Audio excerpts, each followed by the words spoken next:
Yo, what's up, man? Welcome to the podcast with Soul Sean G. We locked in.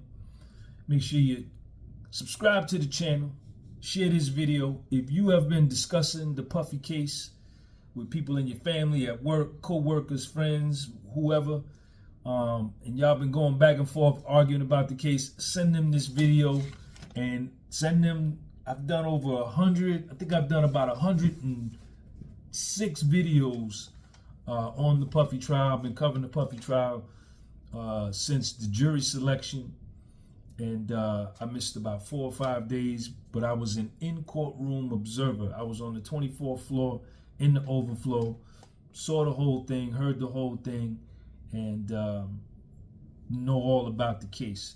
Now, follow me on Instagram, The Podcast with Soul, TikTok, The Podcast with Soul, YouTube, The Podcast with Soul, Spotify, The Podcast with Soul. Now, what's crazy about this case, what's interesting, and I want to see how Puffy's attorneys handle this, because there are several things at play here, right? Now, the normal statute of limitations on a Mann Act charge in the federal system is 5 years. That's the statute of limitations on a Mann Act. Right? Y'all with me? Hold on. I want my camera to fall. Make sure we getting money. It's 5 years.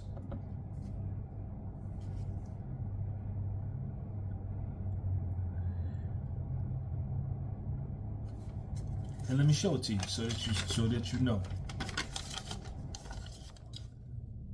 Prostitution statute of limitations. Okay? What is the federal statute of limitations on prostitution? The federal statute of limitations for prostitution offenses can vary depending on the specific law being violated. For example, the statute of limitations for violation of the Mann Act, which prohibits transporting individuals across state lines for the purpose of prostitution, is 5 years from the date of the commission of the crime. Now, the last paragraph. However, it's worth noting that these are general rules, and that some other specific circumstances may affect the statute of limitations for prostitution offenses. Also, depending on the specific facts of the case and the jurisdiction, some states may also have their own. All right, that's a state. So it's 5 years, right? Puff stopped seeing Cassie in 2018, right? And the couple times they got together, it was consensual sex. That came out in the testimony during the trial, on the stand. Cassie Ventura said that out her mouth. So if 2018 was the last time they were together, and even the last time they were together wasn't a freak off, but just assuming that it was, 5 years from 2018 is 2023.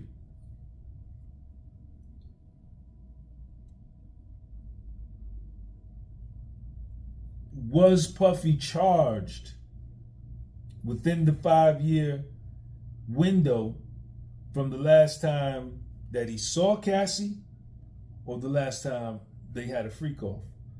Because the last freak off, and don't quote me on this, may or may not have occurred in 2017,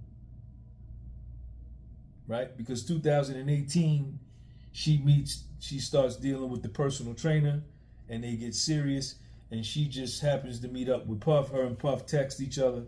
They decide to meet up, and they do the raccoon, right? Her and Puff they do the raccoon, right? Now, from what I was told, I'm not clear. And if there's any attorneys watching this video in the house, go in the comment section and add some color to this for me. The fact that Puff was charged with a Rico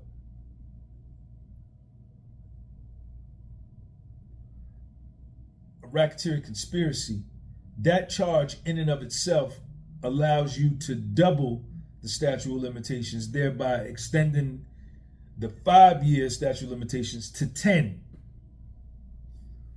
Which, if that was the case, then Cassie's Mann Act charge. Hold on, y'all. Hello? Hey, can I speak with Sean, please? This is me. Who's this? Hey, this is Mike from Cincinnati. I was calling about your tours. Actually, my wife was in contact with you, Stacy. Yep. What's up, Mike? Hey, Mike, I'm right in the middle of filming the video, but let me knock this video out, and I'm gonna call you back, and we're gonna talk about it, man. You gonna be available in, say, like 15 minutes? Yeah, but if not, I'll just call you maybe sometime tomorrow, because I'm actually at work. So what's a good time to call you tomorrow or the weekend?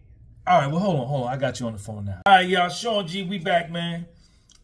Phone rings, business call. I gotta take the call. Y'all understand that. Y'all in business, you like to make money too, just like I do.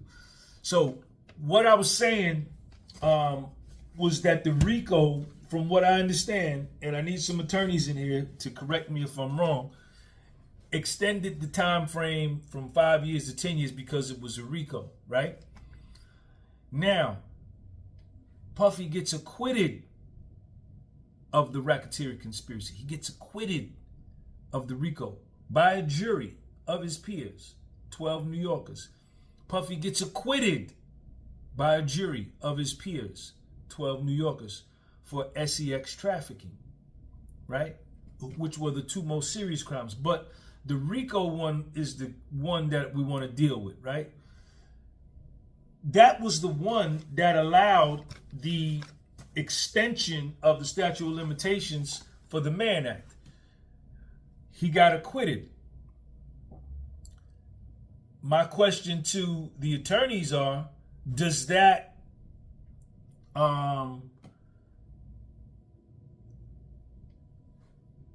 that would seem to me that now makes the Mann Act charge have to stand on its own, no?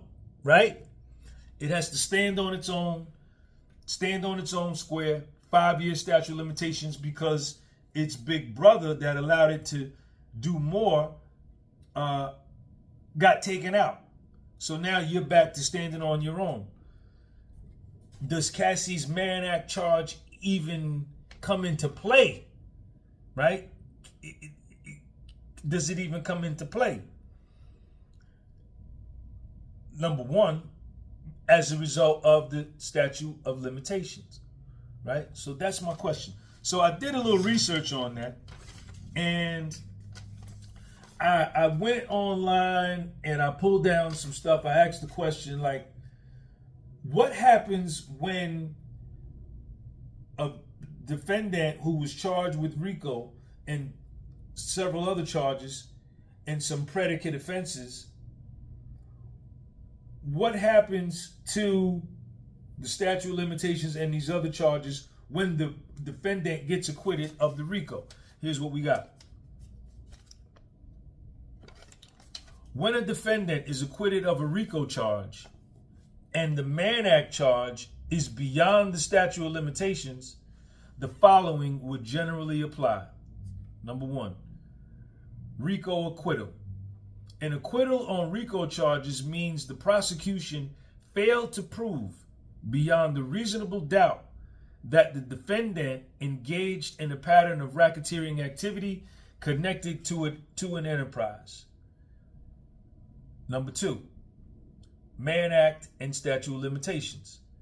The Mann Act prohibits transporting individuals across state lines for prostitution or other unlawful sexual activity.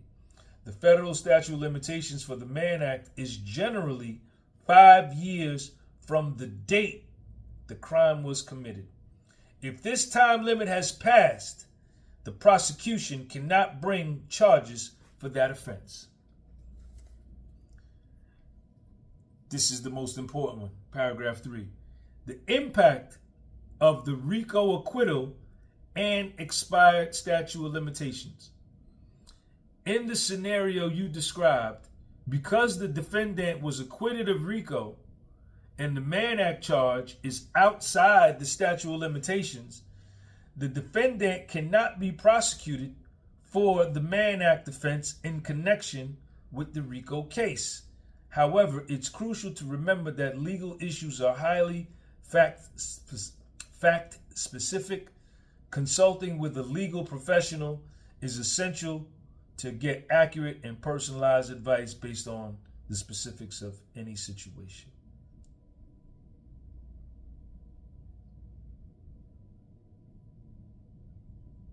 So that's the question, man. Why is he, and this goes back to the argument that Mark Agnifilo and Tenny Garagos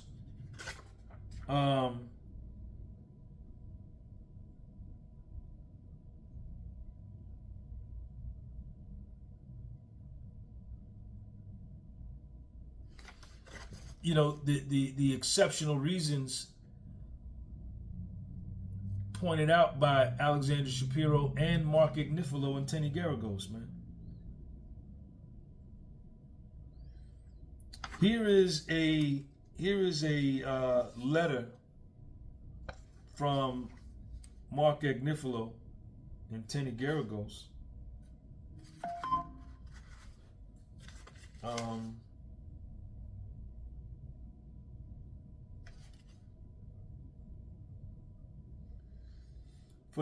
There have been no remotely similar Mann Act convictions, and the cases the government cites are indistinguishable. So Mark and Tenny are arguing that Puffy's case is totally a purple unicorn, right? Something that you never see. It's totally unique, never before seen.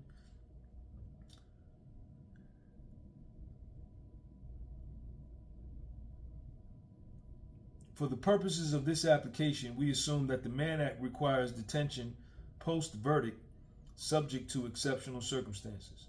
However, as shown in our original application of July 29, 2025, the statute has been reserved for instances where people, primarily women, are forced into prostitution, where children are lured or forced into prostitution, where the defendant is motivated by profiting from the business of prostitution.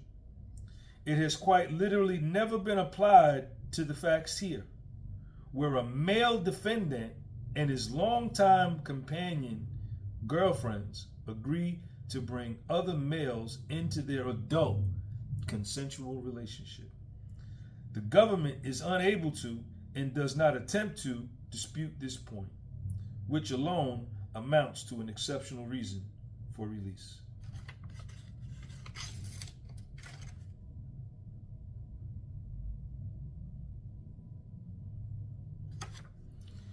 So that's what I wanted to talk about today, man. Is Cassie's case still real, man? Can he? It was so long ago. Is it still a go? Is Cassie's case still a go? Is it still a go?